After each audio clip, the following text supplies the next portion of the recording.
안녕하십니까. 공인중개사 법령의 한민우입니다. 자, 스페셜 에두 5분 특강 5번째 시간입니다. 자, 오늘의 문제 1번 문제입니다. 법인의 업무 범위로 보기 곤란한 것은 그랬어요. 그래서 이제 중개법인의 겸업을 묻고 있는데, 우리 중개법인은 일단은 중개업 외에 6가지 업무를 더할 수 있죠. 그래서 이 6가지 업무가 소위 겸업인데, 우리가 암기했습니다. 관상차분, 경위. 재관상 차분해 보여서 경위 없다. 그래서 관리대행, 상담, 프랜차이즈죠. 개공 대상으로 한 중개업의 경영기법, 경영용무 제공이죠. 다음에 분양대행이 있죠.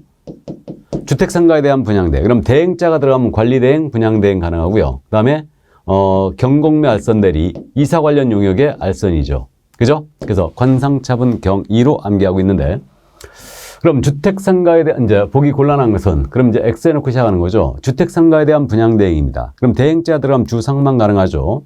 그러니까 맞습니다. 다음 2번입니다. 개업공사를 대상으로 한 중개업의 경영기법 제공. 그럼 개공 대상 중개업의 경영. 그럼 이게 프랜차이즈죠. 그러니까 이거 공인중개사 대상으로 불가하다. 그러므로 역시 할 수 있고요. 자, 다음 토지 개발에 관한 상담이에요. 그러면 이건 부동산에 대한 상담이니까 토지 체크해야 되고 상담을 체크해야 되죠. 반드시. 그러니까 상담이 나온 부동산을 꼭 체크하는 겁니다. 자, 그래서 맞고요. 4번입니다. 상업용 건축물의 임대관리 등 관리대행. 역시 대행이 떴죠. 그럼 주상만 된다. 그럼 맞고요. 자, 근데 이사업체 5번입니다. 이사업체, 도배업체는 주거이전 부서는 용역업 그랬어요. 그러면 이사업체, 도배업체 등 주거이전에 부서는 용역의 알선이 나와야 되죠. 그래서 반드시 용역 알선이 나와야 된다. 그래서 이제 역시 5번이 틀렸습니다. 직접 운영은 안 된다. 자, 그래서 정답은 5번이었습니다. 자, 그럼 2번 문제 볼까요? 고용인에 대한 설명으로 틀린 것은 그랬습니다. 고용인 아주 잘 내고 있죠. 역시 매번 출제하고 있는데, 1번입니다. 소속공사 또는 중개보전의 업무상 행위는, 그럼 체크포인트죠. 업무상 행위는 그를 고용한 개공행위로 본다. 간주죠. 맞습니다. 그래서 손해배상 책임과 행정 책임을 그대로 개공이 지게 되는 겁니다. 맞고요. 2번 소속공사는 중개사물에 대한 확인 설명을 할 수 있지만 중개보조는 확인 설명할 수 없다. 기본 예무이죠. 예, 맞고요. 다음 3번 중개보조는 고용신고 전 1년 내 실시하는 직무교육을 수료해야 된다. 중개보조원, 직무교육. 이게 키워드죠? 예, 그럼 맞습니다. 자, 다음 4번입니다. 소속공사가 결격사에 해당된 경우 개업공사는 10일 이내에 해당 소속공사를 해고해야 된다. 자, 그러면 결격에 우리 소공이 해당됐어요. 그럼 10일 내에 해고를 해야 된다고 그랬죠. 틀렸네요. 그죠? 그러면 결격사유의 소공이 해당이 됐다. 그러면 10일이 아니고 2월이죠. 2월 내에 해소를 하면 되는 거죠. 그러니까 해소가 원래 이제 해고인데, 그래서 2월 내에 해소하면 되는 거죠. 그러므로 역시 틀렸습니다. 착각하시면 안 되는데, 소공이나 보조원을 고용을 하게 되면 업무를 개시하기 전까지 신고해 줘야 되죠. 그죠? 종료신고는 10일 내에 하는 거죠. 그 다음에 이제 해고는 결격에 해당됐다?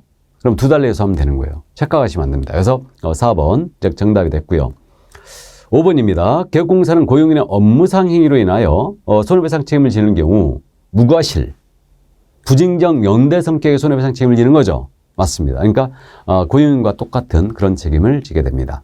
정답은 4번이었어요. 자, 그럼 3번 문제 보겠습니다. 틀린 것은 그랬어요. 인장 등록이죠. 이제 출제할 때가 됐죠. 그러니까 31회, 32회, 33회를 계속 쉬었기 때문에 일단은 출제할 때가 됐는데, 틀린 것은 1번입니다. 소속공사는 중개행에 사용할 인장을 등록가책에 등록해야 한다. 소공사는 등록해야 한다. 맞죠? 그러니까 소공의 자격증 개시는 개공이 하는 거예요. 근데 인장 등록은 소공이 하는 거죠. 업무를 개시하기 전까지 등록해야 됩니다. 다만 소공에 대한 고용신고를 하면서 함께 등록할 수도 있어요. 자, 2번입니다. 중개행에 사용할 인장은 등록은 업무 개시 전까지 해야 되나? 맞죠? 업무 개시 전. 등록 신청 또는 고용신고와 함께 할 수도 있죠. 맞습니다.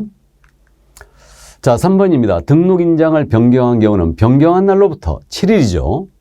등록관청 앱 변경록을 해야 된다. 그죠? 맞습니다. 그럼 안 하면 업무정지예요.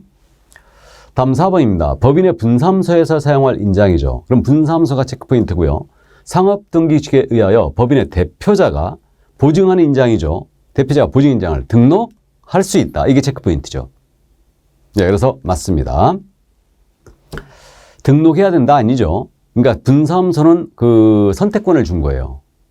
신고한 법인의 인장을 등록하거나 대표자 보증 인장을 등록하거나 이렇게. 자, 5번입니다. 모든 개업공사가 등록할 인장은 성명이 나타난 인장으로서 그 크기가 가로 세로 각각 7mm 이상 30mm 이내의 것이어야 된다.